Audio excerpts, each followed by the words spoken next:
Владимир Кусакин рассказал участникам круглого стола принципы хирургического лечения ортопедических нарушений при заболеваниях нервной системы в детском возрасте в зависимости от вида, уровня и степени. В частности, это касается нейроортопедических заболеваний, при которых нарушения функционирования нервной системы принимают форму ортопедических болезней, а также особенностей нейроортопедической патологии. Встречаясь с пациентами необычными, не те, которые имеют классические ортопедические врожденные заболевания, но и те заболевания, которые развились на фоне сопутствующего, а может быть даже основного неврологического заболевания, они встречаются с трудностями, потому что проведение определенного вида классических ортопедических операций либо не дает результата, либо дает даже обратный результат, то есть может получиться обратная деформация.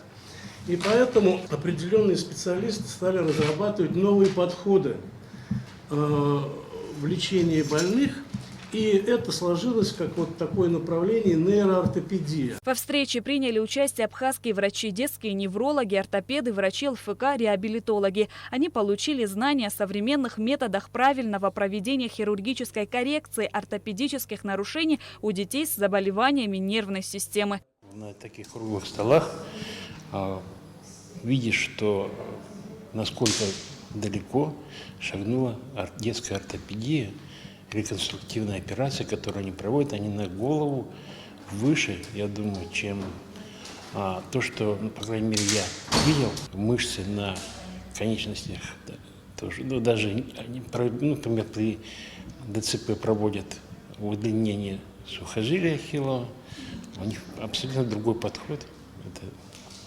Я сказал, что это шаг вперед очень большой.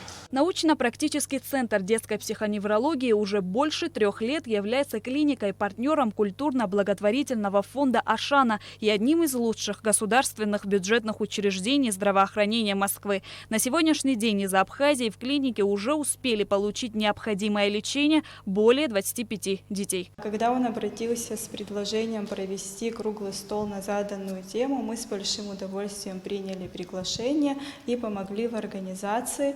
Я уверена, что данная встреча будет полезна для врачей с обоих сторон и для местных врачей в Абхазии, специалистов, так и для самого господина Кусакина. И данная встреча, она перерастет в какое-то долгосрочное плодотворное сотрудничество между центрами медицинскими России и Абхазии. Надеемся, что такие встречи полезные будут иметь продолжение.